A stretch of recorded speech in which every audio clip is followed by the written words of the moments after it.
cruising toward the weekend. Yeah, we are. Absolutely cruising toward it. Had some football last night. I think we have 50 straight days of football. Hurrah! That's what somebody said? Until November 22nd, I heard. Oh, God, just put it on a pillow and smother me to death with it. Well, don't kill you. Oh, jeez. Well, I mean, listen, if I'm going to go out smothering me to death with college football, actually, that's how I plan to go out. On the last day of the run, though, right? Not the first day. Let's say the season. Okay. The last day of the last season. Okay. What about college basketball? Huh? Yeah, the rankings just came out for college basketball. I thought the postseason in college basketball was your favorite postseason. I'm going to have to rethink. And plus the Braves World Series. Dude, you'll miss a lot. Man, there's a lot to live for. Come on, dude. I guess you're right. Quit crying. Nick Saban and Jimbo Fisher face off this weekend in College Station. All 4 Major League Baseball wildcard matchups ended sweeps. And we list our Week 5 NFL Power Rankings with your help. So get hot in the chat. I'm Jake Crane, and welcome to the global phenomenon of Crane & Company.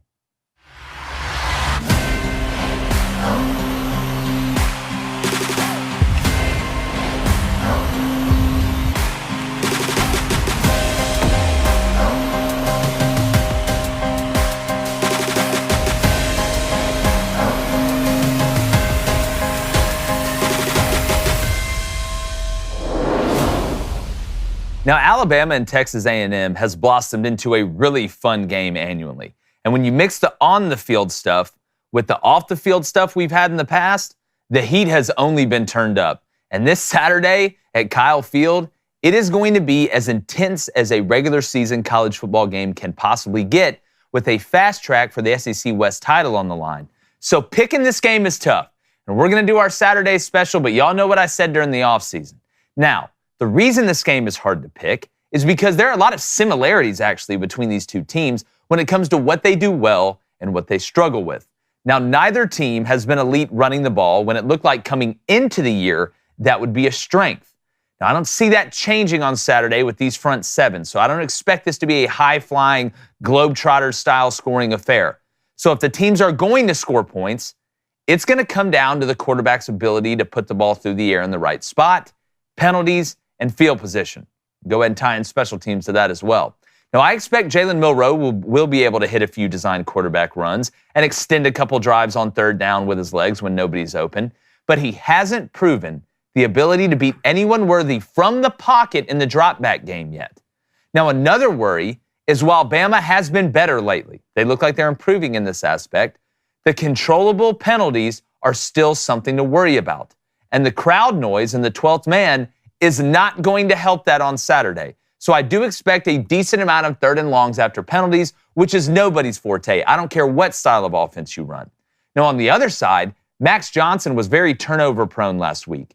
And similar to Milroe, even though he's older, he does predetermine too many throws. Now, the difference for him in this game, if he wants to separate himself from Jalen Milroe, is he has to go back to his experience and taking care of the ball, knowing when to throw it away, knowing when to throw the check down. But he's also sneaky with his legs, so don't be shocked to see him steal a couple first downs and keep A&M on schedule on early downs with his legs as well. Now, there is no way in hell, at least in my opinion, that DJ Durkin is not going to mix up coverages, and I don't expect him to bring a ton of pressures because that plays right into Milroe's hands. And I think Milroe makes one too many mistakes in this game.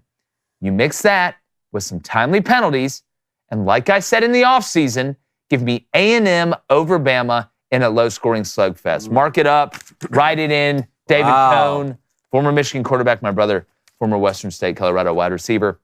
And again, look, this game could go either way. It really could. This is a big. Max Johnson's kind of been through it, right? We pretty much know who Max Johnson is. If Jalen Milroe's going to keep taking steps to be able to reach that next level, I think this is a game where he is going to have to beat A&M from the pocket because their athletes are too good on defense for him to just out-athlete him the whole game.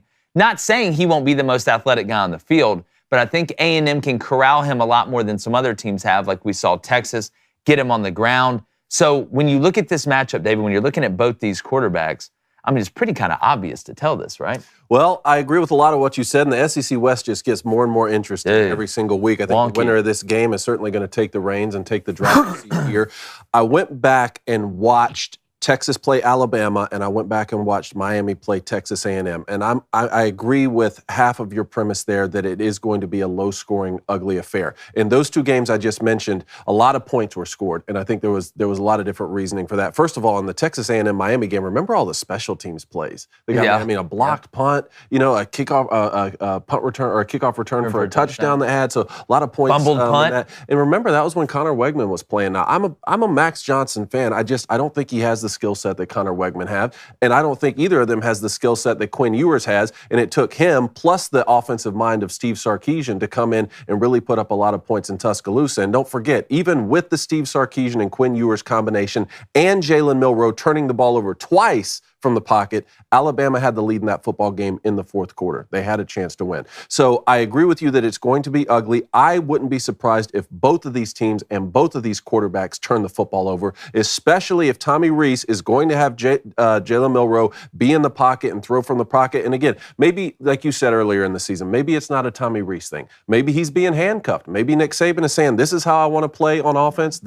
He wants this style that Bryce Young and Tua led the charge. I think they need to go back to a little bit more of the Jalen Hurts style offense they had for Jalen Milroe. But either way, wouldn't be surprised to see mistakes on both sides of the ball with these offenses because the defenses are so elite. But give me the Crimson Tide to roll in College Station this weekend. Yeah, and I agree with a lot of the points you said, but two things. One, that game was at home for Alabama. This one's on the road, obviously. Sure. And number two, Texas left a lot of points out on that field. Alabama did too. They did too. Remember, and I've forgotten one of these when I went back and watched it yesterday. The wide open. 2 touchdowns called back for penalties. Remember the tip ball? And they had a wide open guy Milroe just overthrew. A couple of those, but Quinn Ewers did that too on the other side. So you had a couple missed touchdowns on both sides, but 2 that actually were called touchdowns for Alabama brought back for penalties, which is another thing we can talk about this season. Even going back to last year, Alabama really heavily penalized. So how much did the Mississippi State win? That sort of what Blaine was calling that get you over game, because Mississippi State is looking like they're the weak link in the SEC West this year. How much did that sort of revitalize and get this Crimson Tide team back on track? Blaine, when you're looking at this, what do you got? Well, everything the points to A&M being a better football team, in my opinion, at this point. I mean, they're one of the best defensive line in the country. I know we saw with Miami. That was kind of second half. That slid extremely quick. Max Johnson looks good. Ainias, who's an absolute weapon. Your skill position guys look good.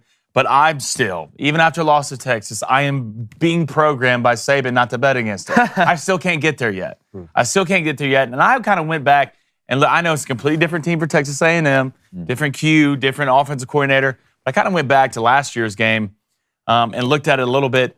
Jalen Milroe had 17 carries. 17 carries in that game, and I think he needs to have at least 15 plus this game.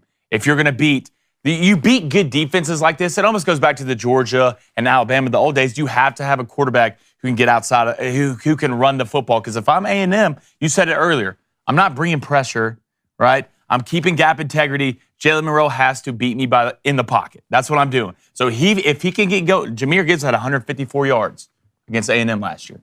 154 yards. If Bama can get their run game going, whether that's with Jalen or their running back, can get outside, start spreading Texas A&M out a little bit, and maybe start make them bring pressure, then Jalen Milroe can hit some shots. Because you have to. There's no way that Jalen Milroe's not. He has to take some 3 steps.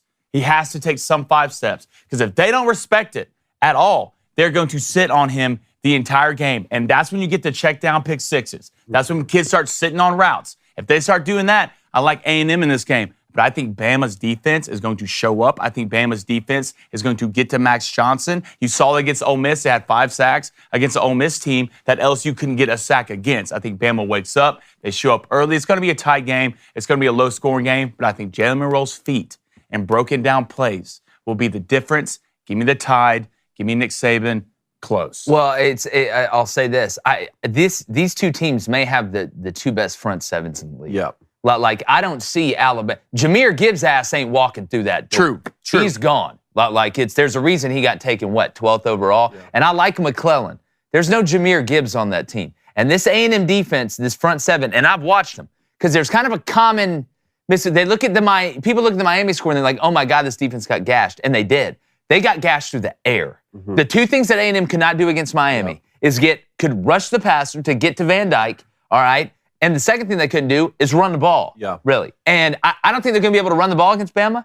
I don't think Bama's going to be able to run the ball. So, like, what's the common denominator here? Unless Jalen Milroe runs the ball. That's more Q power, about more the Q only draw, way, which in they my haven't opinion. proven to commit to. Another thing, I'm so glad you talked about the front seven, because as impressed as I am with Texas A&M's front seven at times, I'm equally as unimpressed with their secondary at times, and they had some serious physicality issues For sure. in that Miami game. Now, one of the reasons they had issues is because Tyler Van Dyke sat over there and carved them up with Restrepo. And I'm looking at this Alabama team and I'm thinking, where is their Restrepo? Where you know, can Jalen Milroe do what Tyler Van Dyke did, which is get, like Blaine and I were talking about, get to that third and fourth read and hit a Restrepo down the sideline to make those big plays? Who's going to step up for Alabama? Games like this, when it's so close, you go back to that Miami Texas A&M game. What did Miami do in that game? They took a kickback in that game. Special teams in games like this can be the momentum that changes the entire a drop punt. Yeah. You know, a blocked field goal. See, Texas A&M dominated special halves in the first half of that game, though. What is it, 80+%? If someone blocks a punt, they win like that 86%. game? Here's the thing that, and I want people to understand this, it's and you're exactly right, but it's not just about the huge plays in special teams, right? The kicks that are returned for a touchdown, the punts that are returned, the block punts, the fakes. It's hey, we averaged 48 yards a punt. That's true. With netting 47. How many times can we, especially in a game like this, where it seems like both offenses might be one-dimensional, how many times can we pin you inside the 15? Yeah. Like, it's those field goals. You got two really good field goal kickers in this game. Like, who can make the routine plays routine on special teams? Who's going to understand, hey, don't bring the ball out from the end zone if it's 40 yards deep against this kickoff coverage team? Hey, you got to make sure you pretend to fair catch the ball when it's punted in there. The little things in this game, I think, are going to be huge. So while you're true, the macro with special teams, the drop punts, the block punts, all that stuff can totally change the game. A lot of the routine stuff in special teams can change the game as well. 100%. And in a day and age when you have the Lane Kiffins and the Lincoln Rileys of the world who go for it on fourth down so much and use these analytics and want to get into a shootout, you have to pay it off. Points, a lot of people forget about what you're talking about. Sometimes the game is as simple as winning field position. That's very true. We want to know what you think. Make sure you hit that like button, hit that subscribe button. We got Kyle Umlang coming to join us too. Going to get to your questions in a second. But Dave, you brought up carving up. You have me thinking about turkey. Turkey makes me think about food. Food makes me think about grilling. And oh my goodness. All right, it's grilling season. All right, technically it always grilling season in our house. But it's also tailgating season. All right, I know you're busy, but once we get to that weekend or you get to get off work, you want to have the best meat available. And oh buddy, do our friends at Good Ranchers have it. All right, you can take one big thing off your plate by putting great meat on your plate. Good Ranchers cares about what you eat. It's 100% American beef, chicken, pork, and now wild-caught seafood. Whew, that's right. Wow. Jumping into the waters. Love your muscle shit. Yeah, love your muscle shit. The best of the land and sea can now get conveniently delivered to your door. And listen to this deal. Right now, they're offering 2 years of free ground beef to anybody that subscribes. Can you believe that? 2 years, man. Free ground beef. Wow. Cows are freaking out right now around the country. They've been freaking out. They've been freaking out. That's 2 years of free, high-quality ground beef at a locked-in price. Nobody's else guaranteeing you that. All right? And you can save on beef, chicken, and pork by locking in your price today. So go to goodranchers.com and use our code BOOSTER, BOOSTER, for $25 off and free ground beef for 2 years. Remember, subscribe to any box to lock in your price on America's best meat for 2 whole years as well. That's goodranchers.com. Go there today. Use our code BOOSTER, BOOSTER, for $500 in savings. Subscribe to Good Ranchers. American meat delivered deliciously. All right, we're going to put the link for some of our merch into the chat. If you do not have it, we got some new stuff we want to put in there. We are almost sold out of stuff. Go buy it so we can put the new stuff in there. We practice capitalism here. All right, so you buy it out, you try it out, we restock it. All right, there we go. Booster Club, what up? All right, Booster Club, get to go today. Hit that like and subscribe button. If you don't, I'm going to show up to your house, rearrange your pantry, and leave. All right, let's go to UT parking. Says A&M's front seven is so good, Bama's known to stumble in Aggie land. Give me A&M by a titty. Well, people forget this game was 24-20 last year too, right? Like this is turned into a, I mean, like game, right? So again, man, the more I watch A&M's defense against the run, want to see them against the pass, right? Especially where their linebackers flow, but like Walter Nolan and these guys, like. The more I look at this game, I'd be 10-7. No, that's like the really under. might. Like I need to go and really lock in the might. under today. Right. It could be. I need to go and sitting lock at? in the under. It was like at 46.5 when I saw No it way. yesterday. I swear. 47. Yeah. 47? Oh. 7. Is it 47 right now? Hold on, Around let me comes look back what it is around. right this second. That's Nick what I Saban. wrote. No way that goes up. Yeah. No way that gets better. There's no way. You can get it 47 and a half. I'll take it right. I have to have it. Oh, he has to 47. 47. Hey, lock me in. Lock him in. Sergio, lock me in this weekend under the radar. Let's go to Leroy Jose. I really hope A&M wins so they don't come to Neyland with a little bit of that chip on their shoulder.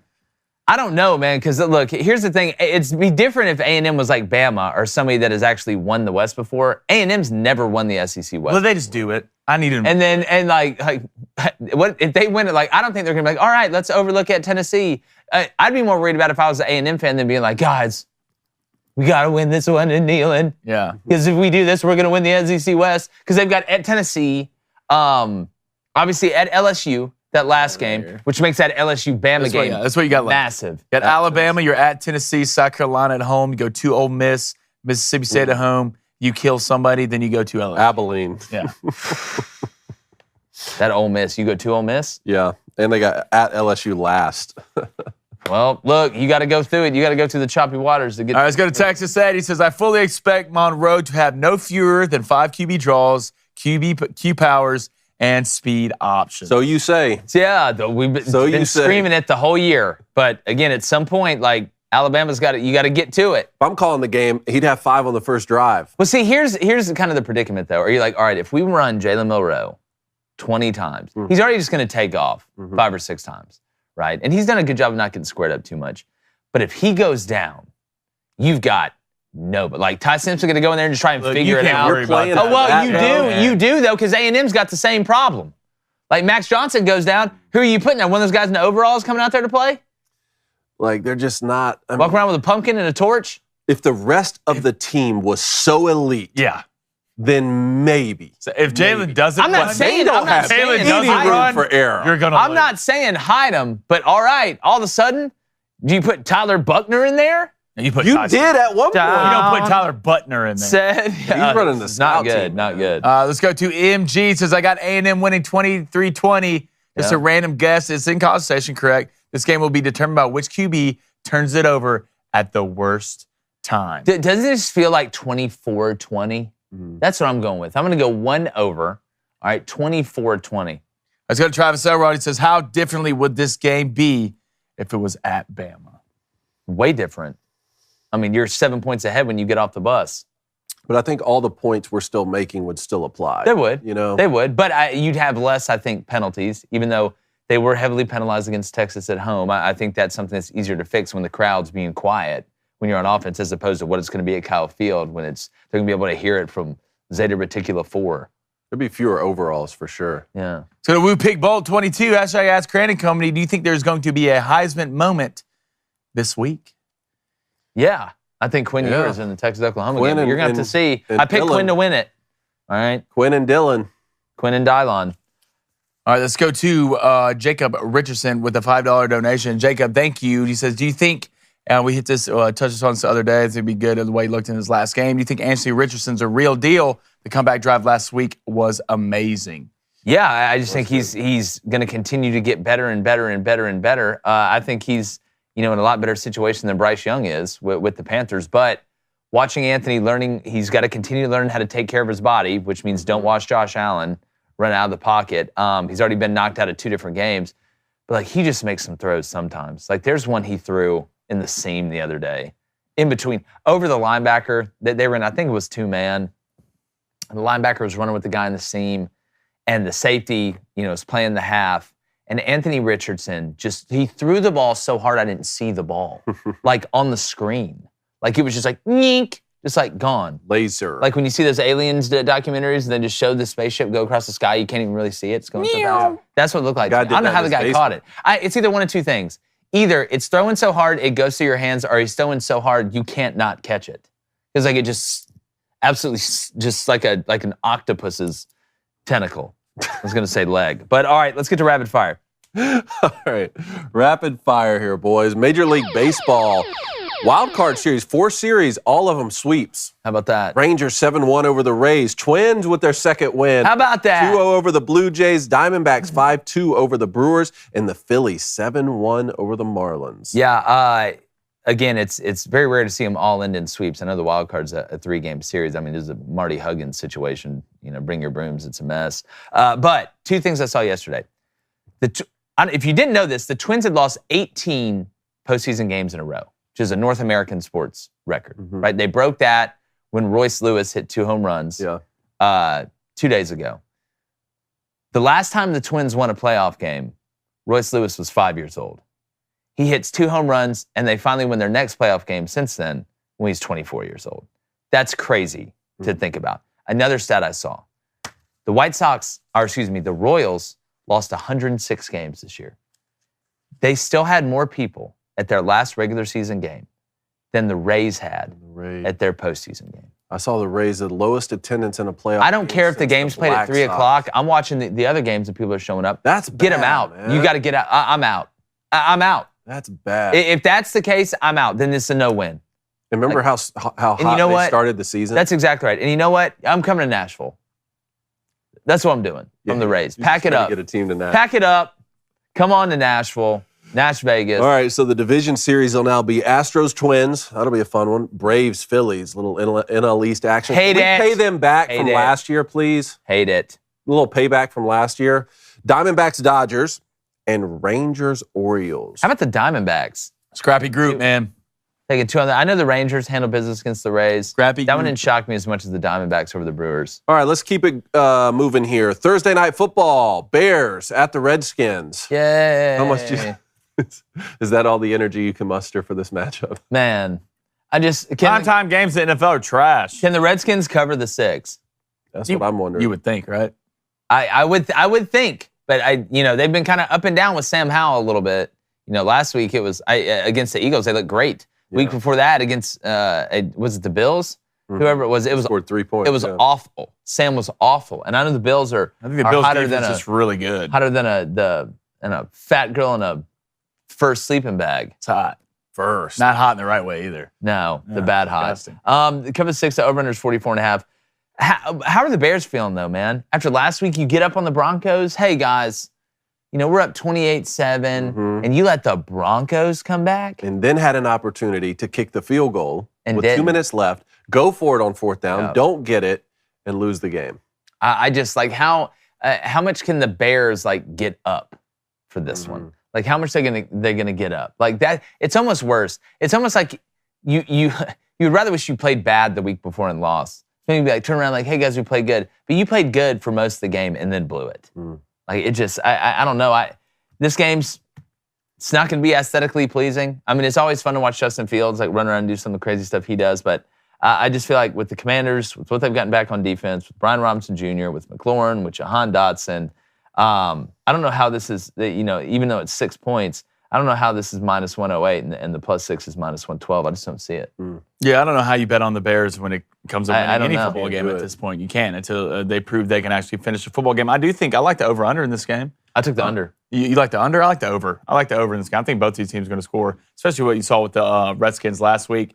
I think Justin Fields has hit some big plays. I think it'll be closer than what a lot of people think, but I think the Redskins will pull away a little bit in the 4th because I do somewhat like the Redskins D-line. I may change one of my bets today from the under to the 6 on the Commanders. I don't think you can go wrong with that. I just like the over more in this game because both these teams are Bears good are enough. giving up a lot of points. Yeah, both these teams are good enough on offense to score, and I don't think either of these teams are great on defense. Brian Robinson got shot, and the Commanders CTP is 25.5. Yeah, I may just take him minus the 6. All right, moving on. Urban Meyer apparently is not interested in the Michigan State job. Well, Thank you. Well, typically in the college football coaching world, that means they're going. Okay. Yeah. That's the worst thing that you could possibly hear. He's pretty sure he's already hired. Yeah, if they're saying he's no, not interested, there's no way. When they say there's no way I'm going there, that's really code for, I already got the contract. I talked to him. I feel good about it. I don't think feeling it. Look, like I said, it just depends if you want to win or not. And there's people that have been on both sides of the fence. I've had Michigan State fans that hit me up and they're like, man, hell yeah. I'm sick of not winning. I'm sick of being just okay with, the White Goodman says that, oh boy, on Dodgeball, I'm not okay, you're not okay, but that's okay. At some point, and I get it. You brought up the Larry Nassar situation. That was awful. But man, what So you're not going to go get the best football coach? I did see another point since I mentioned the Larry Nassar situation from an attorney online. They didn't get into specifics, but they said hiring Urban Meyer could actually hurt the suit that they have with Mel Tucker now, because Mel Tucker is trying to get paid the $77 million, and obviously the school doesn't want to pay that for cause, right?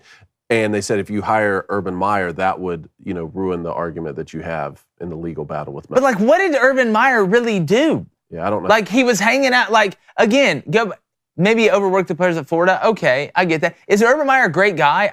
Off the field, no, he's not. Okay, he's not going to win. Overworked him, though? He's not going to win the most cordial guy in the world award. Yeah. Okay, or the Gentleman of the Year award.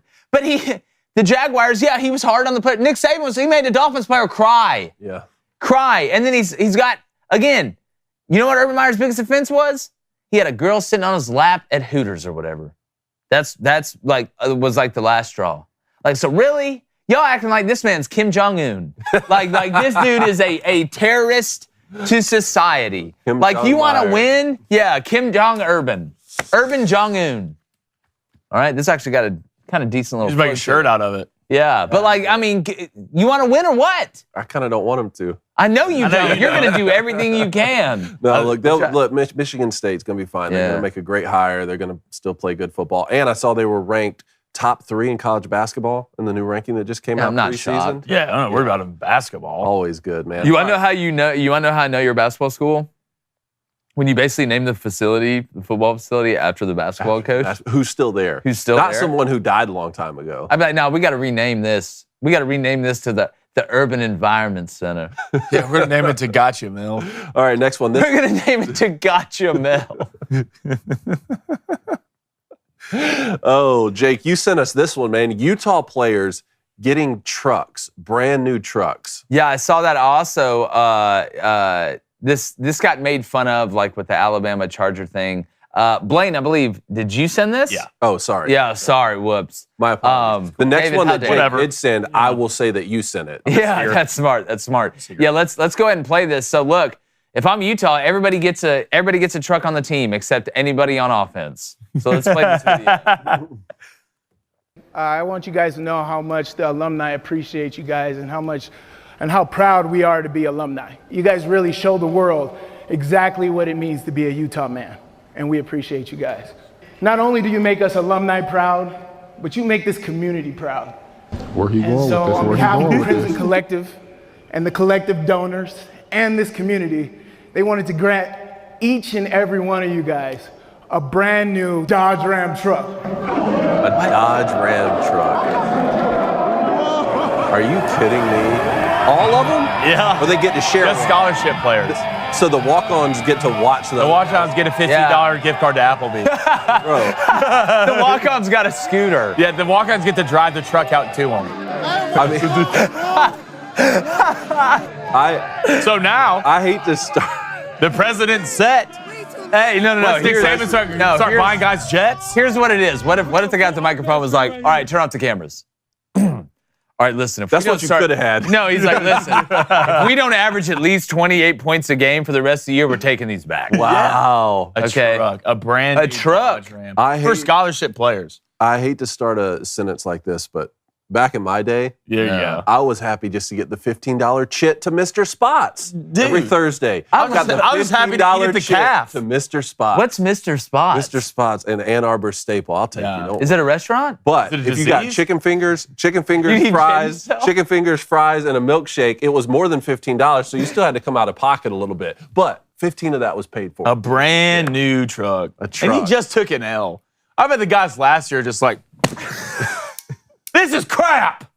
No, they won the Pac-12 back-to-back. Yeah. They can't score They 17 lose a game points and now. give people They're like, trucks. everybody gets a truck except for Nate Johnson. Yeah. Everybody except for Nate, him. you're fired. Cam Rising, you gonna play? You want a truck? You want a truck? We'll give you the truck? nicest truck. Suit up. We'll put a truck. We'll staple 2 trucks together. What's college football coming to? Oh man. All right, next one here that Blaine sent us. Okay, Blaine sent us this video of Alabama. Yeah, this is one of the best answers I've heard in a long time from Terry and Arnold. You wonder why Alabama is able to recreate success over and over and over again. It's not just because they recruit great players, they recruit great people. Watch Terry and Arnold answer this question. I thought it was fantastic. It looked like at one point in the game you were kind of getting an earful from Coach Saban. When he gets hot like that, like, do you have a strategy for kind of getting through it? Like, moving, like, are you trying to have a conversation with him when he's like that? Do you just say nothing, or how do you handle it? Nah, obviously you got to ask questions because you got to see what he wants so you can make the adjustment on the field. So when he came to me, I actually was jogging off the field. I'm like, dang, boy, he looked mad. Boy, he finna give it to somebody. And then I'm like, oh, it's me. So like when he was saying that, he was telling me to time up the blitz on the motion. And I know y'all seen, like, how many times do I have to tell you?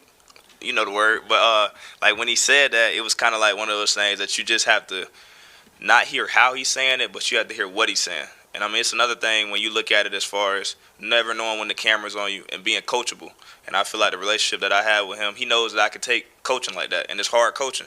And when you choose to come here, you never know when he could chew you out. And, like people always say, you should be worried when he's not saying something. Wow. Man, I thought, in an era where everybody's, talking about how, mean everybody is to them and everybody wants to have that victim mentality. You talk about coachable. That's the best way to go about it. That's the best way to go about it. Kudos, he's a heck of a player too. He is. Well, great players want to get coached. Yeah, great players want to get coached. The real ones do.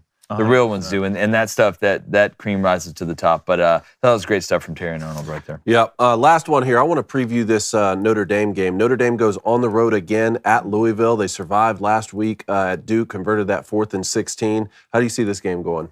Well, it's what Brom and them have done at Louisville has been very impressive, right? And we all knew. When Brom took that job, Mama called, going back home to where he played. They've always had success. His brother's the offensive coordinator.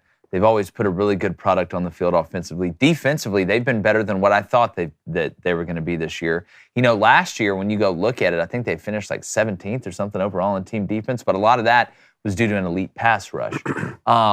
This year, they brought back a decent amount of structure and players from that defense, but when you look at this game, I just don't feel like the matchup is good for them, especially with the way that Jack Plummer's making decisions right now.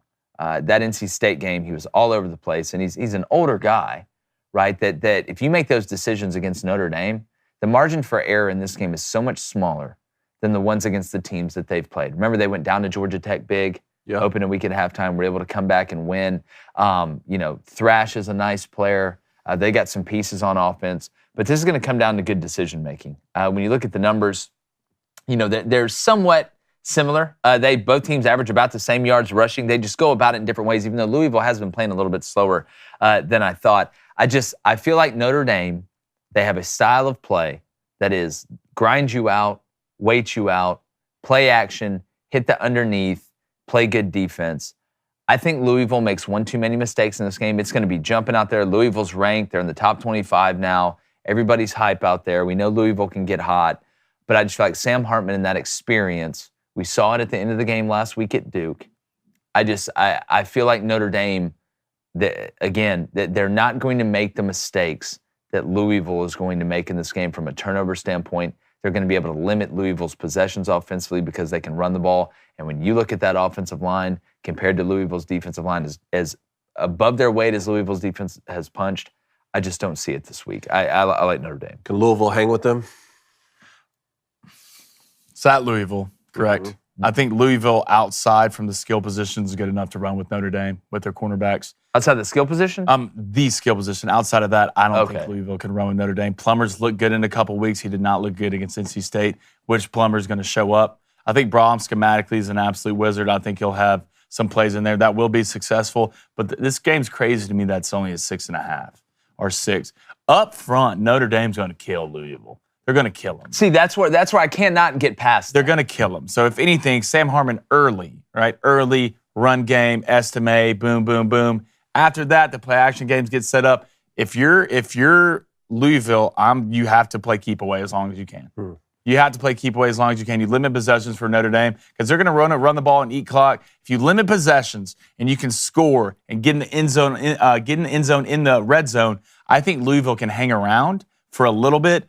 But depth and up front, sooner or later, Notre Dame's going to be pushing these guys around so much. I like Notre Dame to cover. And people will say, and I can almost feel it in the comments right now, oh, well, Louisville averages giving up 109 rushing yards while Notre Dame averages giving up 124. Let's look at the schedule real quick. Notre Dame's played Navy, Triple option team, yeah. Tennessee State, NC State, similar opponent that they beat to sleep after a lightning delay. Central Michigan, who's not great, but they're not a bad MAC team at all. We just beat South Alabama on the road. Ohio State, and then Duke last week. Louisville's played Georgia Tech, who Bowling Green just pulled their pants down in front of everybody at the high school. Murray State, they beat Indiana 21-14. Tom Allen's about to get fired. Boston College, maybe the best game they've played, in my opinion, against a Boston College team that's been somewhat up and down. And then NC State, they beat 13-10 last week. Sometimes this is where the numbers can maybe not tell the story when you look at the personnel up front. I'm with Blaine. If you're overwhelmed up front, you have to rely on somebody turning the ball over at the quarterback position. Now, we've seen Estime fumble the ball a little bit at running back. It looks like he's been better this year. He has but been. Sam Hartman is not the guy that you want to rely. Even though at Wake Forest he turned the ball over a lot, this is not that situation. He's not having to throw it 85 times and take the chances he did at Notre Dame that he had to take at Wake Forest. And Estime's protecting the ball a lot better this season.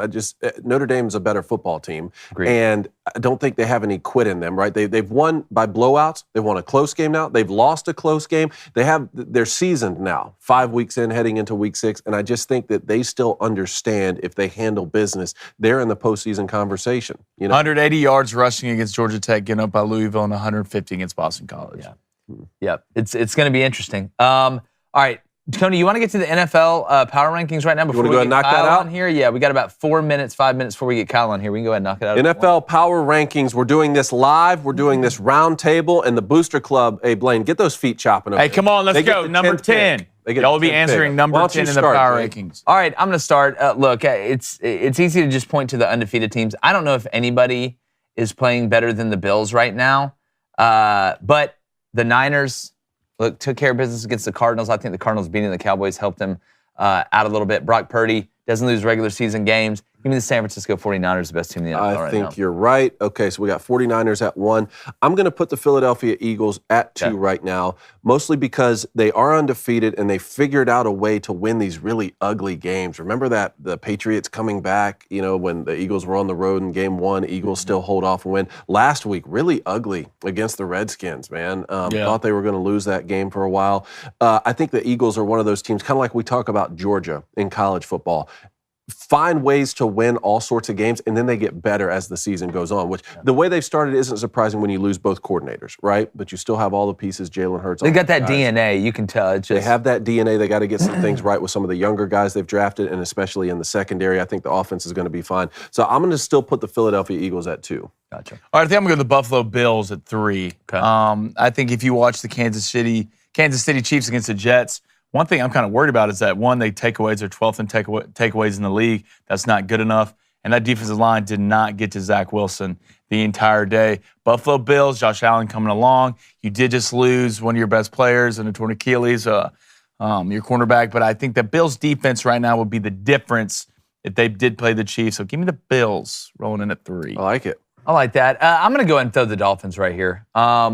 Look, not just because they scored 70 points in one game, but with Achane, who corrected that, Achane coming on the way he is, with Waddle, coming back from that injury eventually. Do I worry about the Dolphins defensively down the road? A little bit, yes. But when I'm looking at the Chiefs and the Dolphins, those are the two I'm picking from right now. And even the Cowboys a little bit. I know they had that loss to the Cardinals. It's a long season. Give me the Dolphins here with Tua, learn jiu-jitsu, fighting the demons off. Praying and playing. Give me the Dolphins. I like that pick. And that loss was at Buffalo, and we know how good Buffalo is. So I'll go ahead and take the Chiefs then. What is this? Is this 5? Big 5? I'll take the Chiefs at 5. They're 3-1. Big win to hold off the Jets, who surged back in the second half of that Sunday night game. And remember, the game the Chiefs lost, Travis Kelce and Chris Jones didn't play in that football game. And Mahomes played probably the worst game he's going to play all year. Yeah. In my opinion. All right, I'm probably going to go with the team that's supposed to win it every year. Give me the Dallas Cowboys. Yeah. I think their defense has Michael Parsons, absolute freak. Their front seven's extremely good. I'm sure Dak will blow it along the line somewhere. He always does. But right now, from a roster standpoint, I just kind of trust their defense a little bit more than I trust the Dolphins. Dolphins defense giving up conversion rates of 47% on third down. You can't do that in the NFL and expect to have a great season, even if your offense is the best thing since sliced bread. So give me the Dallas Cowboys, the little deuce that's loose, hitting all the elevator buttons. Yeah, well, then I'm going to go and put the Chiefs here. I took the Chiefs. Oh, you took the Chiefs. Sorry. I'm going to go and put the Chargers here. And I know people say, oh, well, I almost want to put the Lions.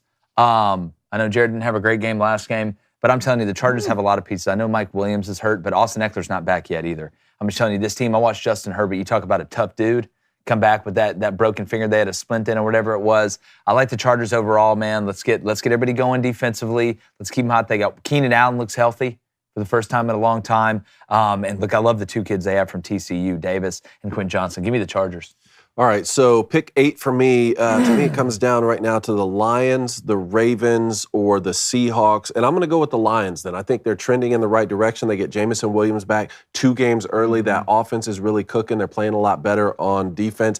Dan Campbell, man, I mean, I think if the Lions end up having some extreme success, deep run in the postseason during Dan Campbell's career, it's going to be a lesson to other GMs to be patient with some of their coaches, especially the way he started his career. Now he's got this team cooking. I'll put the Lions at 8. Yeah, I'm going to go with the Ravens. Give me the Ravens. Yep. I think right now you look at the Ravens, Lamar's starting to come on, starting to look healthy, starting to look comfortable with the new play calling. I think you add pieces, Zay Jones. I know Odell's out. Mark Andrews. Zay Flowers. Zay Flowers. Hard to say Zay to the Jaguars. But Mark Andrews, 25-point fantasy performance, 2 touchdowns last game. He's looking like Mark Andrews again. Their defense is looking good. I'm going to go the Ravens at 9. All right, for number 10, I'm getting a lot of Seattle Seahawks in here, which I think is correct. Yeah, I don't think that's crazy. I think I think you can have a legitimate argument for the Browns right now. I really do. Deshaun's starting to look better. Myles Garrett hurt last week. Deshaun's hurt last week. DTR had to come in. Yeah, but the week before that, he looked good. Yeah, but the defense, I was shocked the defense got taken advantage of like they did last. I'll tell you who I still like is the Rams, man. Dude, and Cooper Kupp coming back. And hey, the Bucks are 3-1 too. I mean, part of that's the division they're playing in, but Baker's got them 3-1. A lot of hate going towards Baker's way. He's balling out a little bit. Took the offensive line to the Bahamas in the offseason, right? Taking Mike Evans, all the receivers out to the bars. He's a team guy. Taking the That's who Baker is. All right, so they're going Seahawks. They're going Seahawks, right, yes, correct. I think that's the right pick. All right, we got Kyle Umlang coming on here in a minute. Excited to get him on and talk some Texas and Oklahoma. But before we do that, really quickly, if you're trying to take your fall style to the next level, we know dressing for success can help you look better and be more confident. All right, you got to look good to play good. I think we can all agree with that. From business casual dress shirts, camp shirts, and even blazers, Indochino offers a wide variety of options for every occasion. To the tailgate, right? Maybe you're trying to impress that girl at work. All right, you don't want your stuff hanging around like your clothes and looking all. You want custom, right? You want it fitted. You want it pleated. It's an optical illusion. And with our friends at Indochino, they can help you out. So add fresh layers to your fall style with Indochino. Go to Indochino.com, INDOCHINO.com. Use our code BOOSTER to get 10% off any purchase of $399 or more. That's INDOCHINO.com. Promo code BOOSTER, BOOSTER. All right. Good when it fits, man. I'm telling you. My suit fits. My dress shirt fits. And the ordering process, unbelievable. Yeah, it's great. And you put in your that's my measurements biggest and get it custom. All right, what we got in the Booster Club? Shout out to Kyle Kennedy, man. He's going to be a dad. Yeah. Nice. He's going to be a dad after tonight. Kyle, enjoy it, man. Really, really treasure the moments. Let's go to Colson Duggins, $2 donation. Appreciate it, Colson. Top 10 NFL QBs right now, question mark. And who's worse, the Bears or the Panthers? Say it again, top 10. Who's the top 10 NFL QBs right now? The top 10? Yep. Man, I'm still taking Patrick Mahomes at number 1. I don't care what anybody says. Mm-hmm. I'm taking Patrick Mahomes at number 1. I'm taking... Who are you taking at 2? Put Josh Allen up there. I put Josh Allen at 2. I agree with that. I mean, are we looking at Jalen Hurts?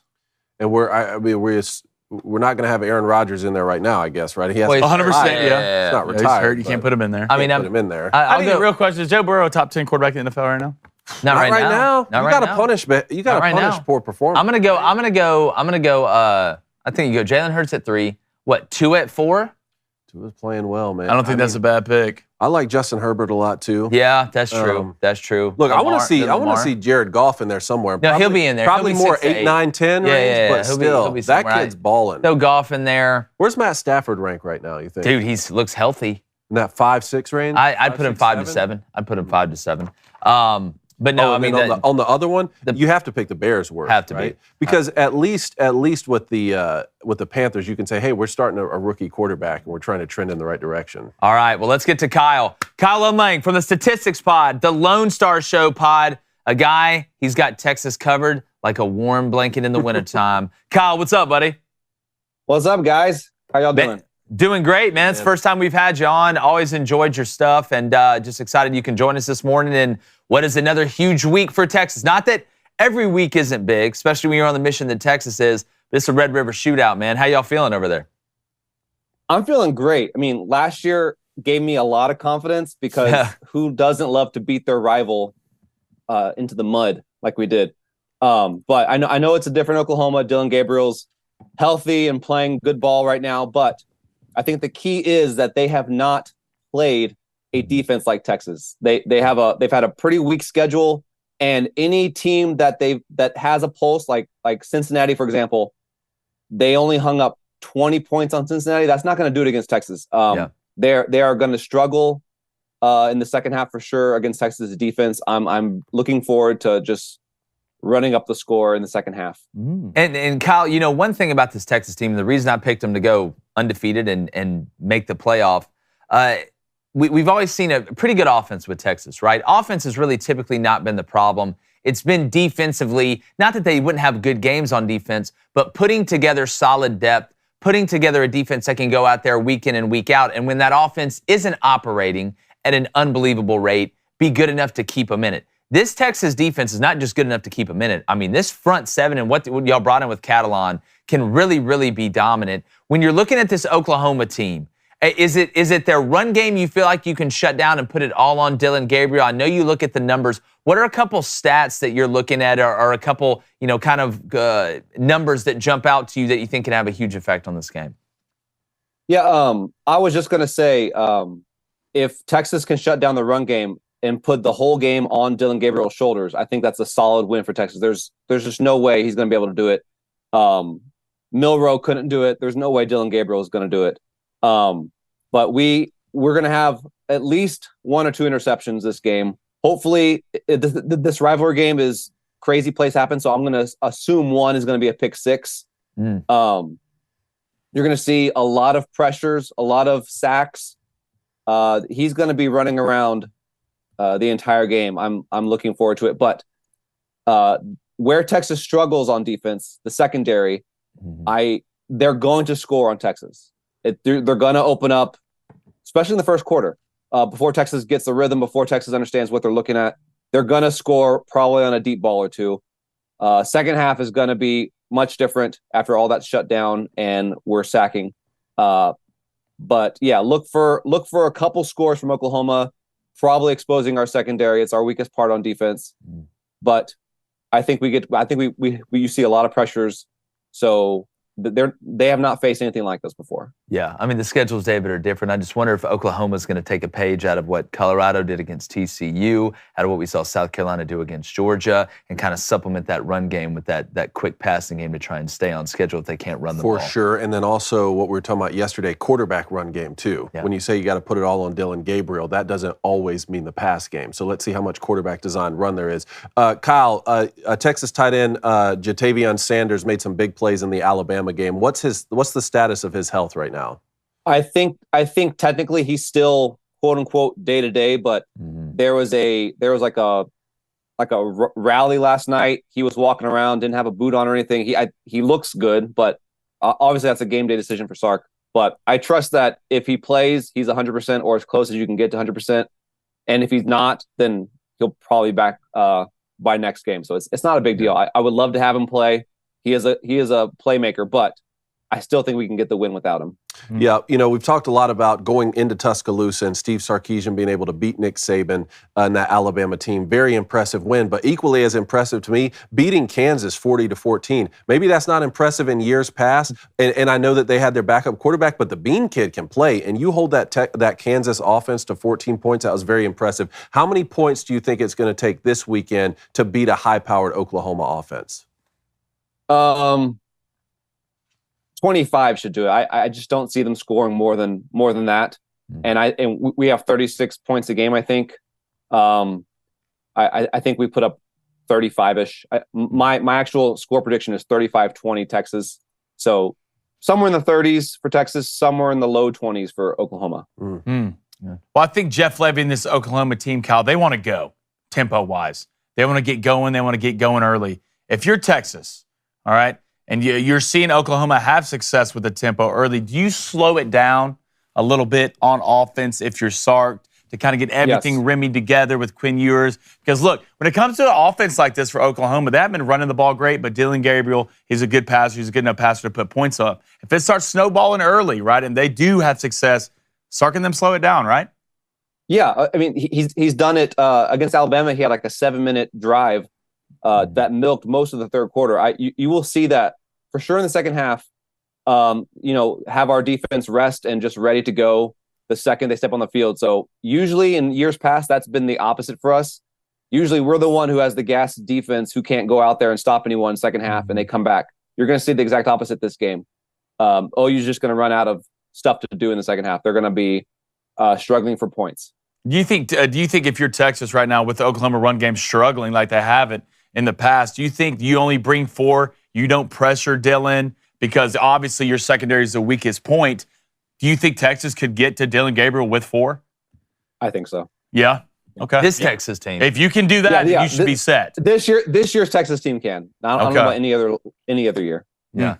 Kyle, I want to ask you, obviously Greg Sankey apparently going to the game. How excited? I know that the fan base, there's a lot of tradition and great memories. I mean, it's a Fall Out Boy song basically this year. But how excited is Texas, the fan base, yourself, everybody just involved to get to the SEC? Is there a little bit of nervousness there, or is it, hey, we're coming in at the hottest time and we're ready to get it ripping and roaring next year? No, it's the latter. We in 2021, maybe I was a little nervous because we went 5-7. I'm like, crap, how are we gonna do this? But last year hanging with Bama, this year beating Bama at Tuscaloosa, only becoming the 3rd assistant coach to ever beat them. I'm feeling pretty confident. We got recruiting in a great spot. NIL is flowing. We're coming in at a time where there's not really a dominant SEC team right now, like sans Kentucky and Missouri. We couldn't have picked a better time to join. Next year is going to be rough for everyone who's not named Texas. I'm very excited. I like it. Well, got anything Blaine in the Booster Club for Kyle? Let me go down here and look. Yeah, Kyle, we got something right here. He says, if Quinn Ewers has a big game, will this be a Heisman breakout performance for Quinn? Could it shoot him to the top against Caleb Williams? I don't know if it'll shoot him at the top, but it'll shoot him up close. Yeah. If he comes out and just shows out like he did last year, then yes, he will be in the race. But as of right now, I don't think he's done anything to put him anywhere near like the top 3 in the country. He's just been playing solid ball, but I think this game will be a breakout game for him, like you just said. Yeah. Well, you need Heisman opportunities to have Heisman moments. And Kyle, I'll ask one more here. I know you're focused on taking care of business this weekend, but what other teams around the country outside of the Big 12 do you look at and say, oh, that's a team that could give Texas trouble? Honestly, Michigan, I guess. They're going to win the Big 10 again. Maybe Ohio State, or whichever team is better out of those two, basically, is really. I'm not worried about USC. USC has no defense, really. They have a Lincoln Riley defense. Washington's really good. Washington, and then the 2 Big 10 teams. I'm not really worried about Florida State or anyone else. It's going to be interesting. Well, this is the most parity we've had. But Kyle, look, I know you're a busy man, especially this week. Tell everybody where they can find your stuff, man, and appreciate you coming on, making your debut on Crane & Company. Hope to get you back. Anytime, guys. You can find me on Twitter. I've got, I have Aggie Fact books. They're just strictly facts, all making A&M look bad. There's 3 volumes. They're on Amazon. Nice. That's great. Did you order one already? I already got all 3. I'm actually doing a book signing before the Kansas State game at the co-op on campus. So if you have a book, come and see me. I'll sign it. Or if you need one, go pick one up there. Hold on. That's What's the thesis? What's the thesis of your work here with your hatred of A&M? Okay, so always been a rivalry, always been little brother to Texas. But when they joined the SEC in 2012, something shifted. Something happened in like the national thought process regarding A&M. They all of a sudden became like an SEC powerhouse in their minds. And when I hopped on Twitter in 2019, all you saw was like A&M is better than Texas. And so I set out to just dismantle that. It doesn't exist. They're not better than Texas in any way. They're not a SEC powerhouse. You'll see next year when we join. But this book is basically just using facts and stats showing how A&M is not good. Oh, That you're is- a gladiator. That is, You're an I tell you, absolute talk gladiator. about Jon Snow. Pull the sword. Oh my gosh, Kyle, that is absolutely hilarious, dude. Like I said, we got to get you back on. Enjoy the week, man. It should be a hell of a game. I will say, however, I wish they played this game at night, but I don't know. Maybe I'm just different. I don't think there's enough police on duty to round up all the ruffians that a nighttime game, all day drinking would. That is true. produce. They're all at LSU.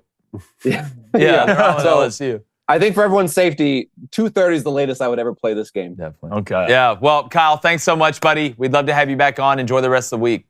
Yep. Thanks for having me, guys. See ya. No problem. See you, Kyle. Kyle Umlang, man, that's awesome. Look, man, you need to be worried about Georgia. I didn't hear Georgia in there. Listen, it's Texas. Look, They're not dog, worried about like, it. I You mean, said Kentucky. You're worried about Washington? Kentucky and Missouri.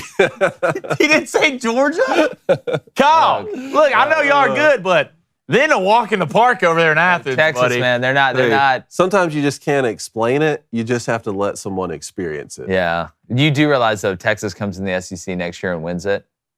Well, look, they can do well. No, they could. They could. Texas A&M fans are going to fall. Oh, dude, please. Hey, oh, yeah. They're going to fall apart. If All they come right, in. how are they in the chat? All right, let's go to Chad Smith, the man with the most normal name ever. $5 donation. You're picking your college QB. Start, bench, sit. Well, it can't be start, bench, sit. So start, bench, cut. Kyler Murray, Caleb Williams, and Blaine Crane. This is easy. I'm cutting. Don't. What happened? I'm Kyler starting Murray, Caleb Williams and start bench Caleb cut? Williams Okay. and Blaine Crane. Those are your options. No, well, you're cut. At quarterback for the I'm NFL? cut? Yeah, Have you you're seen cut. me play, kid? Yes, I'm taking Caleb Williams. Yeah, you tore your too. Achilles. Yeah, you tore your Achilles playing flag. What are you going to do against Oklahoma? I'm starting Caleb Williams. I'm keeping Blaine Crane on the bench. Let's go. Look, this Tell guy, him, Dave. This guy is training At least different. he's What did Aaron watching Rodgers film and say? not playing What did Call of Aaron Duty. Rodgers say? Like, I'm rehabbing. Just because something has never happened before doesn't mean it's impossible. That's true. Okay, he's rehabbing with a vigor unknown to mankind over there. I can tell. It's only crazy till it happens. But now I'm cutting Blaine. It's like if Doug Peterson can cut his son, I'll have to cut my brother.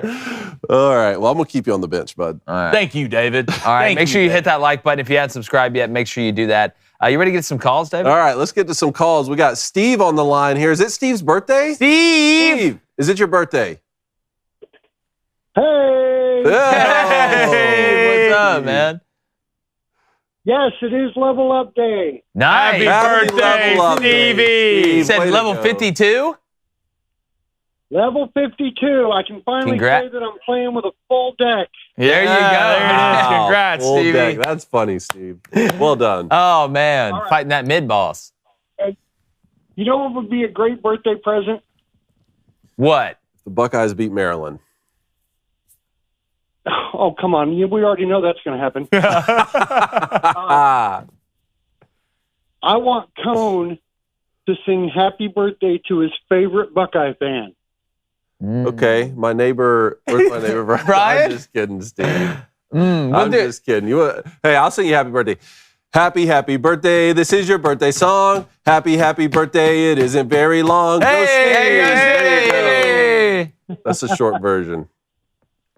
Okay, and I do have a Buckeye question. Go ahead. Yes. What are we thinking about this Ohio State minus 19.5 line? Man, here's Maryland. where I'm at on it. Maryland offensively, I mean, you look at Talia at quarterback. You know, I like some of the pieces they have around them at the skill position. This Ohio State defense is really good. Mm-hmm. Like, I don't think Maryland can stop Ohio State's offense. I think Ohio State's scoring at least 35 points in this game. So the question becomes, if it's 19, does Ohio State win this thing 45-24? Or do they win it 45-21 or 42-24 where it's 18? That's where I'm at on it. I actually would almost, I don't know what Ohio State's TTP is in this game, but I would rather take the TTP than the 19.5. I like the over, actually. What's I like the over. Last I saw it was 57.5. Yeah, I like that over. I like that over. 57.5. So if you're saying if it's 19, then you're saying that's because Loxley and them can still score a lot of points. Yeah, a little. They can. Nice. You're saying if it's that, you're saying you're thinking it's going to be what? 38 or even 42 38-20? Like 42-31, 42-28. 42. You said it's 57? So if the over is 57, then I mean it's 38-21 somewhere, or 38-20 somewhere around there. If it's a 19-point spread, right? Well, I think Maryland's going to be able to score. I think their offense is good enough to score. I just think their defense is terrible. Sure. Right, and so Ohio State's going to be able to control the game most of the whole time on offense. It's going to be a usual Maryland game. I think they'll score somewhat 20 points. Ohio State will probably drop a 40 burger on them. Steve, you'll be excited for our Saturday special with Sean Merriman. Yeah, you will. Talking about this game. Okay. Well, and the reason I ask is because, as far as I can remember, Maryland always plays Ohio State tough, and they almost beat them last year. Mm-hmm. Yeah, Ohio State's TTP is 38.5. Yeah, they're going to drop a 40 piece on them, for sure. See, the over-under for team total touchdowns for Ohio State. What's Maryland's CTP? What's the over-under? 18.5. 18.5? I like the over. I feel like they score more than that. I do too. Yeah. I think it's going to be a somewhat tight game for a little bit. I just don't love betting this game. This is not one I look at the board and I'm like, I'm going to bet this one. If I'm going to bet this one, I'm betting the over. Give me Army over Boston College. But Steve, thanks, man. Happy birthday, Steve. Pour one out for your boys. Hoorah. Thanks, guys. Appreciate you, it, buddy. All right, let's go to Kirk up in Canada. Kirk, what's going on? The regulars today. Hey, gentlemen. Kirk, what's up? So, listen, this is a very unusual thing happened today. I was, you remember there was this guy for the Toronto Blue Jays, and his name was Anthony Bass. You remember? Yeah. Went down with him. Yeah. Well, up until today, the second worst sports day of the year for me is when the Toronto Blue Jays get eliminated. The worst is when the when the Leafs get eliminated. But you know what? I looked at the score. First of all, I didn't even watch the game last night. That's probably the first Blue Jays playoff game I never watched in my life. Why not? And, just because of that whole situation? Couldn't even care. Wow. Couldn't even care. I was like, wow, something broke, boys. Something broke. I'm in the same boat, Kirk. I'm not watching it. I'm boycotting it. I'm not watching it. Until I see Trevor Bauer throw another pitch in the MLB, I'm done. I just think Blaine's doing it because the Yankees suck. No, I'm used to them letting me. Look, I told the Yankees how to get that cured, that sickness cured. It's pretty easy. But I refuse to watch the MLB and those absolute commies after what they did to Trevor Bauer. Well, my Braves are in the playoffs, and listen, I think Bauer did get screwed over, but look, we're trying to chop all around here. Yeah. Make Manfred come and give the trophy to Atlanta on their home turf. Yeah, that's what I want to see. That worked out well last time. I can't help but picking the Baltimore Orioles to go to the World Series this year. I mean, they're the favorite. Yeah. Look. I don't think I thought I'd say that ever. I don't even know why we're playing the postseason because the Braves are so good. They're just going to win it regardless. They're starting pitching so good. Their bullpen's so good. Acuna's definitely not going to get hurt or anything like that. I really hope he doesn't. Me and David are having to fight Blaine's jinx by reverse jinxing. He's a Rangers fan. Huh? Jake, I need all the help I can. He's a Rangers fan. The fact that you're okay with it tells me everything I need to know. Playoff baseball over there, okay? It's disgusting. Sit over there by yourself. In this economy? Talk to Brian Cashman.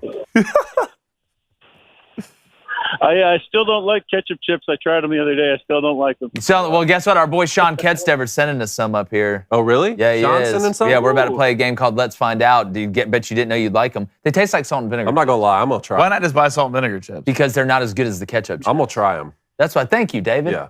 Thank you. Maybe that can cure your liking of candy corn.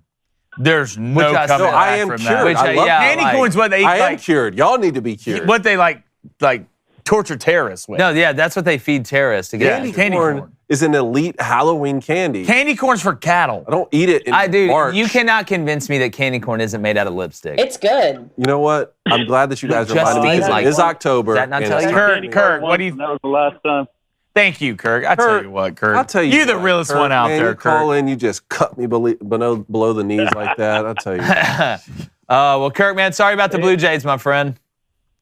Well, NHL season starts next week, so there's 12 and a half, Kirk. 12 and a half. All right. All See if the right, Leafs go can Leafs. win that, get that trophy, man. Yeah, man, just make it past the first George round. Stanley. All right, let's go to Josh. Josh in North Carolina. What's up, man?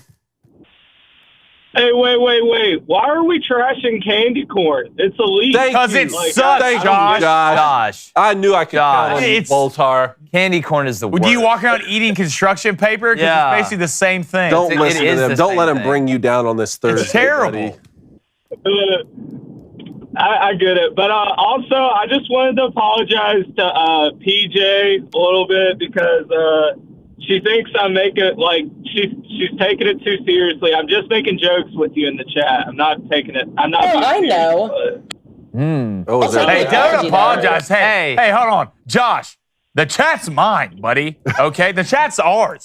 You don't have to apologize for her for nothing. Is there a chat I'll fight? take it. Thank For you. nothing. Is there a chat All right? beef? No, there's not a chat There's fight. some Good Ranchers I chat want beef. violence. I want physicality. Chat beef brought to you by Good Ranchers. Let's go. No way. Come What if on, we made the man. outside look like the inside chat beef. and the inside look like the outside? Way to go, Josh. Good job, Josh. Okay. But anyways, back to what's important. This football game Saturday, Texas and Oklahoma. Mm-hmm. And I'm 2-0 on picks this year. When I talk about an upset, I'm talking about in the rankings because betting is not legal in North Carolina yet. So I'm using the rankings as my upset meter. Travesty. And Travesty.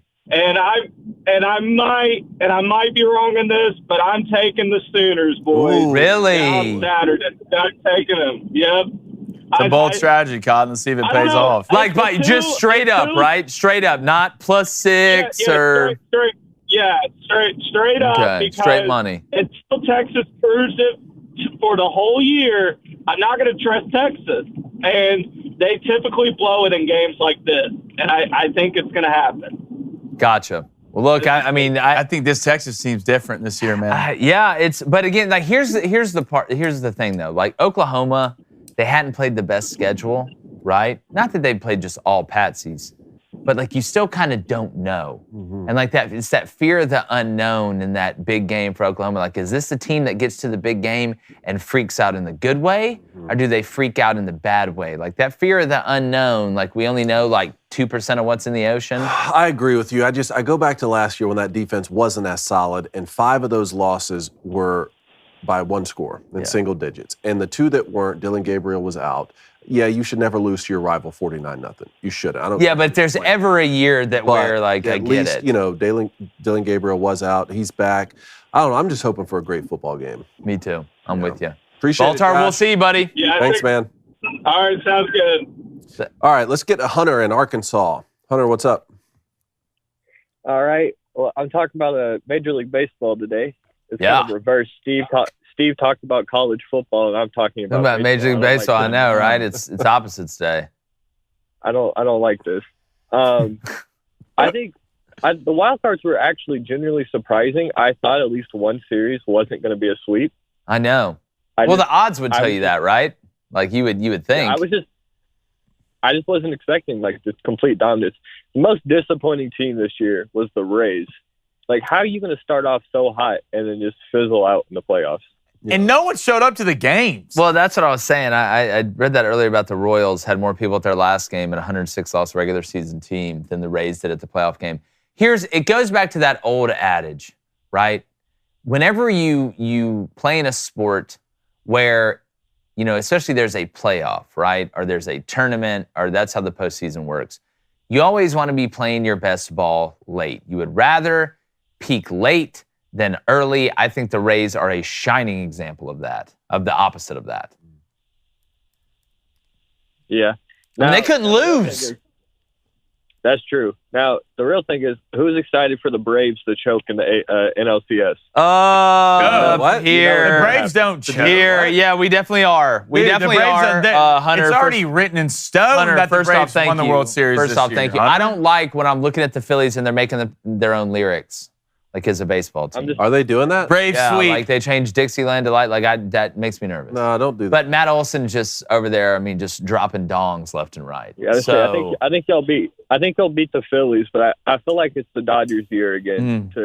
doesn't everybody always say that? And I feel like it's a Brave always sweep the whole Dodgers. playoffs. Y'all have your hands full with the Diamondbacks, man. No, I'm not a Dodgers fan. I'm just saying. No, you are I now. just think, I'm labeling you. I'm labeling Hunter a Dodgers fan. Wait a second. the Astros are going to win it. Wait a second. Don't put me in the Dodgers area. Yeah, they're definitely the Astros definitely going to win it, Hunter. Solid. They're definitely the Braves definitely aren't. I'm with you on that. I don't know if you're reverse psychology in this. I'm assuming you're not. I'm guessing you're an Astros fan, being in Arkansas. But if you are, number one, I appreciate it, and second off, thank you. I wasn't, but okay. Are we headed for an Astros Rangers ALCS? How crazy would that be? That would be After they tied in the regular season, same record, but the Astros had the tiebreaker. Dude, we pretty need sure that. Texas would explode. Yeah, it would. If that That'd be happens insane. And Texas and the Longhorns win a national title this year, I think the Texas would no longer be a Oh state. no, y'all secede. Yeah, that happens. Y'all secede. Yeah, you're from your the own union. country now. Y'all start your own country at that point. Again. So like, all right, boys. Well, it's written in next to the Alamo that if thine wins the national championship and the Rangers meet the Astros in the ALCS, Texas is out. We're out of here. We're our own Texas country. out. Hey, we need some weapons and money. No, just kidding. We don't. We have both of those. Appreciate it, Hunter. Thanks, Hunter. Call in next week, man. All right. Got a special guest on the line here, boys. Y'all knew this was coming. Chad. The Chad. Chad in Oklahoma. The Chad. Chad, I assume I'm you shocked saw an A&M yesterday's fan hasn't episode. called after what Kyle said. I actually didn't get to catch yesterday's episode. I was reading for class and preparing for an exam. I did catch What are you doing? not What are your only- priorities? Where are your priorities at? Well, look, You're studying for an exam? Missing the show? I have Get it hard together. loaned money that I need to spend, and I did Hard catch loaned Blaine money. Not only steal money from me last week when he didn't read my super chat, but then steal it again by misrepresenting my super chat. I did not say Blaine Crane. First off, I would never. I love you, Blaine. You're a great guy, but you hurt your ankle trying to catch a ball over a former Applebee's waiter. So I don't want to. I don't know. It's an Achilles, but I'm not going to have you out there in front of Baker Mayfield. Also, I wanted to cut you a break because I saw you this morning and it looked, the Achilles, I'm still wanting to make sure you're okay. So let's just do a merch bet. You guys send me a couple T-shirts. By the way, Kyle Umlang, how do you say his last name? Umlang. Umlang. Well, either way, he's going to spell his name with more L's after he picks up the one Texas Tech. this Wow. weekend. Wow. So it's not really going to matter much. I can't wait to send you those extra Also- smalls. That's actually pretty good, Blaine. I'm Thank you. surprised you came up with that. Hey, did we ever figure out the what Chad has to do for the bet? It's swim with sharks. He has to go I can fight do Joe this. I Biden can on do the this, White House Blaine. lawn. Well, first off, I'm not. Well, anyway, Chad, what food do you hate? And don't lie to me. what food do I hate? Yes. I hate sushi. I hate sushi. No, we need to talk to a family member. Yeah, we may need to talk get to some family. inside info because I don't you're probably eat going to get sushi right when you hang up. Hey, I really, really hate T-bone steaks too. Yeah, I bet. Really not a big fan. Yeah, of Yeah, it. me too. Hey, I hate them. Todd. Wanted to ask y'all a question though, and I don't know, where you guys come out on this.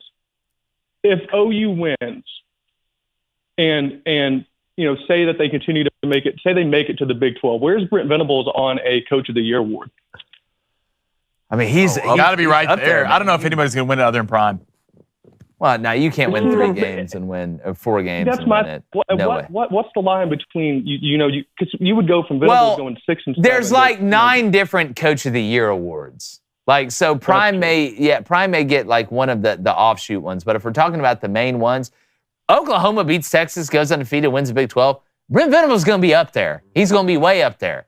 Because he'll have it over Sark if that happens. So then you're looking at Georgia going undefeated. You're looking at, what happens out in the Pac-12. Mike Norvell, Florida State. Like, he's going to be up there. I mean, hell, it's Oklahoma. It's the Big 12. If Colorado wins 5 games, they're going to give it to Prime. No, they're not. No, not 5 games. No, they're not. Okay. You want to bet?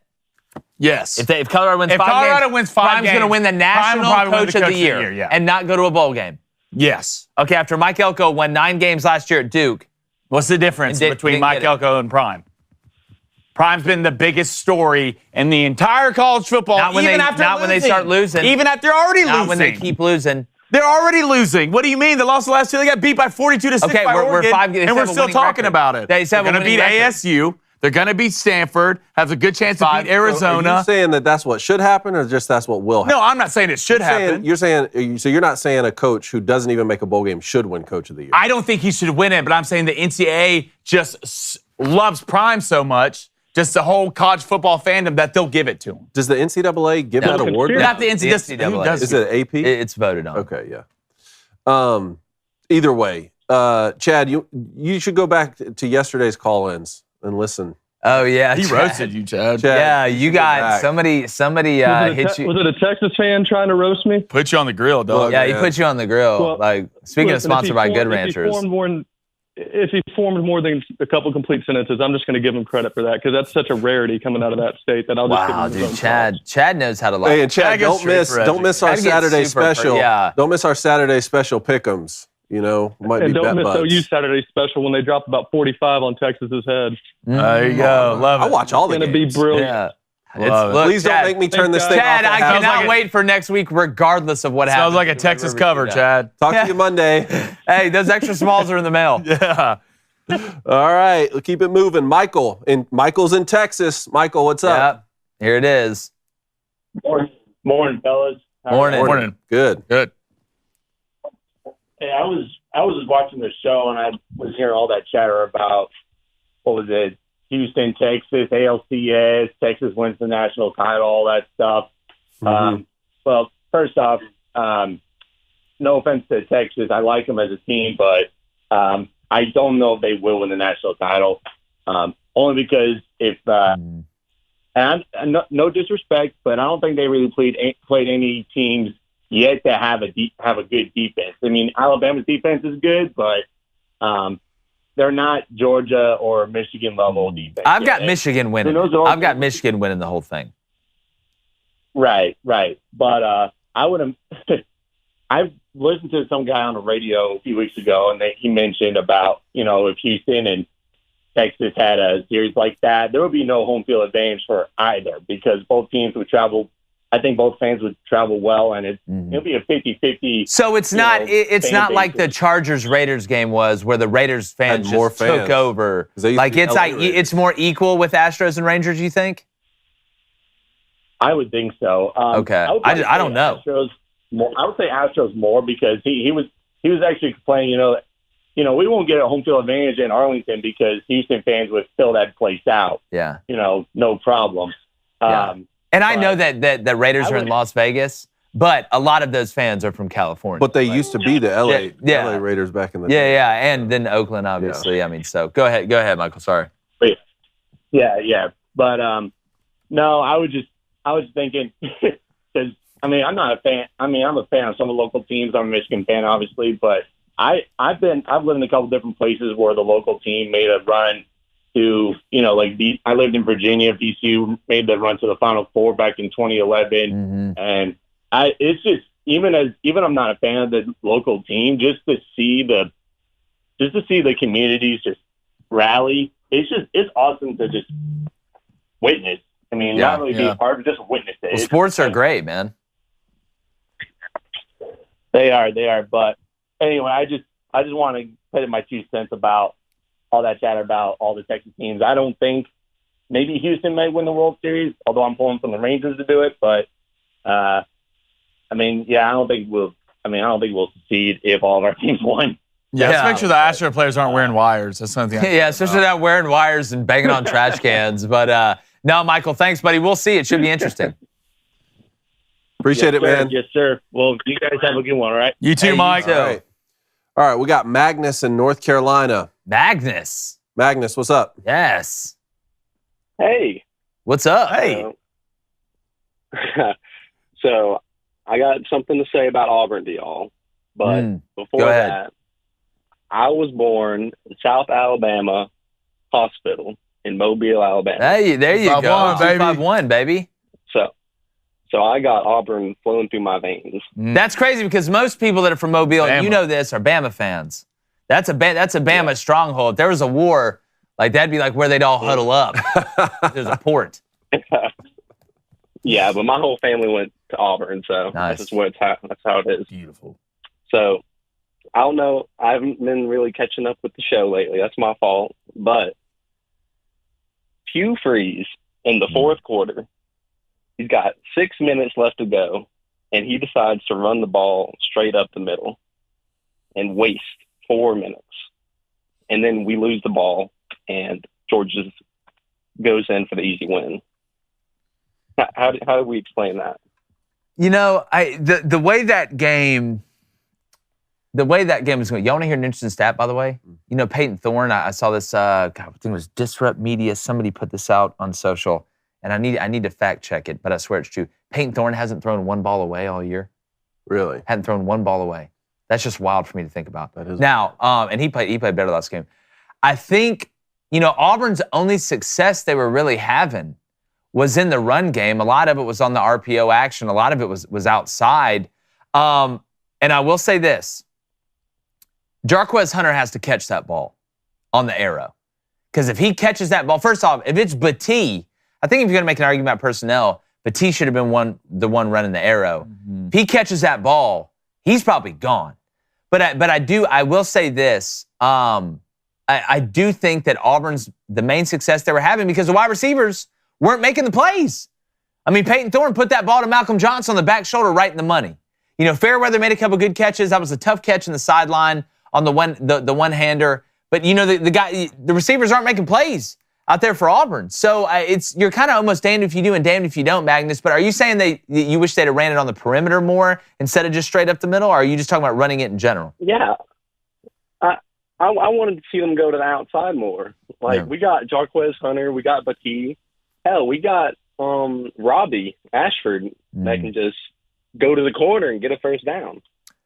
Yeah, I think that's something that it just in the heat of the moment, you know, you had spread them out, and you think when you spread them out a little bit, you attack them at the middle. But Auburn, where they were having success, it seemed like in the run game, was on the perimeter. And I mean, Peyton Thorne hit that big 61-yarder early in the game on the outside. Even the ones that were hitting in the C gap or the extended C over there, you know, when they were running some of the gap scheme stuff. I can see that, Magnus. But let me ask you this: how do you feel about where the program's headed? You got to feel good, right? I mean, yeah, we're doing better than when we had Parson. Yeah, well, yeah, I mean true. I mean, at this Huddle Up, we're a lot better now. Yeah, since what was the name of that podcast? Huddle Up, we suck. I mean, Hartson would just go to lift weights and complain. That's what he would do. He's a house cat, dude. Yep. That's all he is. But no, Appreciate Magnus. Hey, call us LSU week. Apparently, there's a solar eclipse happening before that game. Oh, wow. Dude, weird stuff happens at LSU game. Wow. That's it, Magnus. Really Talk to you soon. Thank you. All right, let's squeeze in one more here. This is the last one. Brant in Texas. Brant, we got 60 seconds, man. Brant, what's up, buddy? What's up, man? I just want to talk to you about that Texas OU game. Yeah. And your buddy Chad that just spoke to you. I knew Chad always gets him. It's like kicking a hornet's nest. Yeah. that was just too funny to me to hear 45 points. I don't know where that's coming from, but that's too funny to me. Brent, what are you feeling? What score are you feeling? Texas is going to wax them. Are you talking about waxing like, hey, it's 31-3, or is it like, hey, it's 52-24? It's going to be like 48-17. Wow. Just Les Grossman. It won't be close. Spank that ass. Spank that ass. Diet Coke. Spank them. OU keeps saying that they're going to expose the fraud, but who is OU played? Well, I'm like, exposed. Like, Texas beat Bama. There's no exposed. Yeah. Like, you beat. That's one of the best things about when that happens. Because, like, expose us. Yeah, like Frodo already went to the place. Yeah, like, he's been to Mordor, dog. Yeah. Like, he saw the volcano. Yeah. That big-ass eye at the top. Came out alive, too. Yeah. The more I look at this game, the more I like Texas. Yeah, they're going to blow them out. It We'll won't see. be close. We'll see. Well, Brant, Appreciate it, Brant. It won't be. we may need to have a Brant chat off, like depending on what happens. You know? Y'all call in next week, man. We want to hear Definitely. about it. Brant, appreciate it, Brant. All right, calls. Great job, guys. Club, real quick. Nathan Johnson, $5 donation. Nay, Chad nay. has to paint a longhorn on his chest and go shirtless to class. That's a I don't know if is that allowed. Or is this the blow up doll to dinner? Is this Is this the blow up doll to dinner? I don't feel like that's equal, right? I sent him merch. He has to take a blow up doll to dinner. I think it's equal. How about this, Chad? In this economy? You have to caddy for me for 18 holes. So you're gonna make him. So that's not equal. You're gonna make him fly out here. Yeah. To caddy you for You have 18. to I'll cop you your have to flight. fly out here, put yourself up, caddy for Yeah. Brant. But if you Chad. win, we'll send you a shirt. I'll cop your flight. Okay. Wow. I'll cop your flight. You have to caddy for me. I'm talking about caddy suit, caddy hat, the whole nine. You got to caddy for me 18 holes. Okay. Wow. I like that. You better not Right. be wrong about anything. If it's a 7, it better be a 7-iron, Chad. It better be. It better be a smooth 7. You better dial it in on the range. Let's go to Sean Ketchstaver, $10 donation. The men who's sending us ketchup chips, correct? Yes. Well, you, disgusting. Build the best team, Texas versus OU edition. Oh. Colt McCoy or Sam Bradford. Adrian Peterson or Earl Campbell. Roy Williams or C.D. Lamb. And Mac Brown or Bob Stoops. Wow. God. Give me. Okay. So we'll start with the Q's. Q. Give me. Colt McCoy's just got that moxie in him, man. That college moxie. Give me Sam. He's got a dad. He's in that group. Michael Phelps, Jared Goff, Shovel face? Eli Manning, right? Just Does have shovel a little face. dash. He just got so hyped up, and then in the NFL was just hurt all the his knee. Yeah, we're talking in college. In college, Sam Bradford. I'm surprised he didn't put Vince Young in there though. Oh, Vince Young. I'm taking Vince. 'Cause I'll take Vince. Hey, he's but- not in there though. Okay, he didn't put okay, him. All right. so All right. Give me Colt. Adrian Peterson, Earl Campbell, Adrian Peterson. Roy Williams, C.D. Lamb, C.D. Lamb. C.D. Lamb. Mac Brown, or Bob. Give me big game Bob, who That didn't one's win a lot of tough. big games later in his career, though. Probably take Bob Stoops. All right, let's go to Darby Lou Cone with the $5 There she donation. is. I think That. you know her, David. Should David dress up as a replacement cone for Halloween? 100%. Let's make 100%. it happen. That's a good Halloween 100%. idea. Hey, that $5. What a smart play. Paying yourself to get your stuff read. You love to see it. No, we recycle that. We're into the recycling family. that. That's exactly right. All right. Yesterday, Middle Tennessee, I was I think 8-0 or 10-0 on the month. Not What'd again, you- what happened yesterday? dude. Now the suits are messed up, man. Middle Tennessee up 23-7. Disgusting. You're 30 minutes from me. Burn it down. Burn it down. Twice. I believed in you twice. Once in the TTP, and the second I took you minus 2.5. Rick Stockstill, Rick Stock down. Get him out of here. Get him out of here. Get outta here. I know he's made a bowl like 9 out of the last 11 years. Not this year, though. 1-5. Boring. So, anyway, I'm past it, guys. I'm It's over. okay. You're safe here. I'm going a little mix here. All right, it's a mixer. Give me the Redskins and Western Kentucky money line together. Wow. Parlay. Here. Right here. Have a Who chart. says What about college here? and NFL can't get along? Here. Then here. Then also here. Then here. Then That's at Let's minus know. 108 together. All right. And then I'm changing this. too late. It's on the board. Too late. Too late. No, Tell it him ain't. too What do you late. mean? I'm the one. My ass got to write this up here every day. What do you mean too late? What, this isn't a One Republic Locked in. song. You put it on the board. It's locked in. Here's what I got. Give me the Redskins minus 6. I'm riding with you guys. All right, Redskins man. minus 108. That's I wouldn't. that's I don't know if what I'm I'd do that, man, because I've hit my last 6, which means these next 2 are for sure missing. And I've got Redskins minus 6 at minus 108. Now I'm gonna take the Bears TTP under 19.5 at minus 112. You got to prove it to me. I love it. All right. I'm letting What'd you get a go little bit. yesterday? I'm letting Jake and Dave get a little bit of head start so we can make it even. What'd you go yesterday, though? I went 0 for Gopher. I thought you went 2-0 yesterday. No, I had Bryce Harper hitting a home run. Did not happen. Everybody else on the Phillies hit a home run. And then I had Nerfy, I believe, in the D-backs Brewers game. They scored 2 in the first. 0-2. David, do you know what that means? Oh yeah, you're Yeah. not feeling too good. Hold on. I can feel this one. Please stop. Don't hurt me. Ow. All right, today, bounce back day. All right, give me the Redskins minus 6. We're rolling with the boys on that. All right, give me Brian Robinson, the man who got shot and ran out to Manny Man by 50 Cent. I believe. Gotta believe in every that. week. Manny Man. AT&T. That is a any time touchdown going off at minus 115. Ace, not Ventura, Cone, taking the Redskins, TTP over 25.5 at -108. Why is everything -108? That's crazy today. And then Sam Howell over 13.5 rush yards. I think that's at minus a dirty 130. I didn't put it on there. For some reason, that's on me. All right.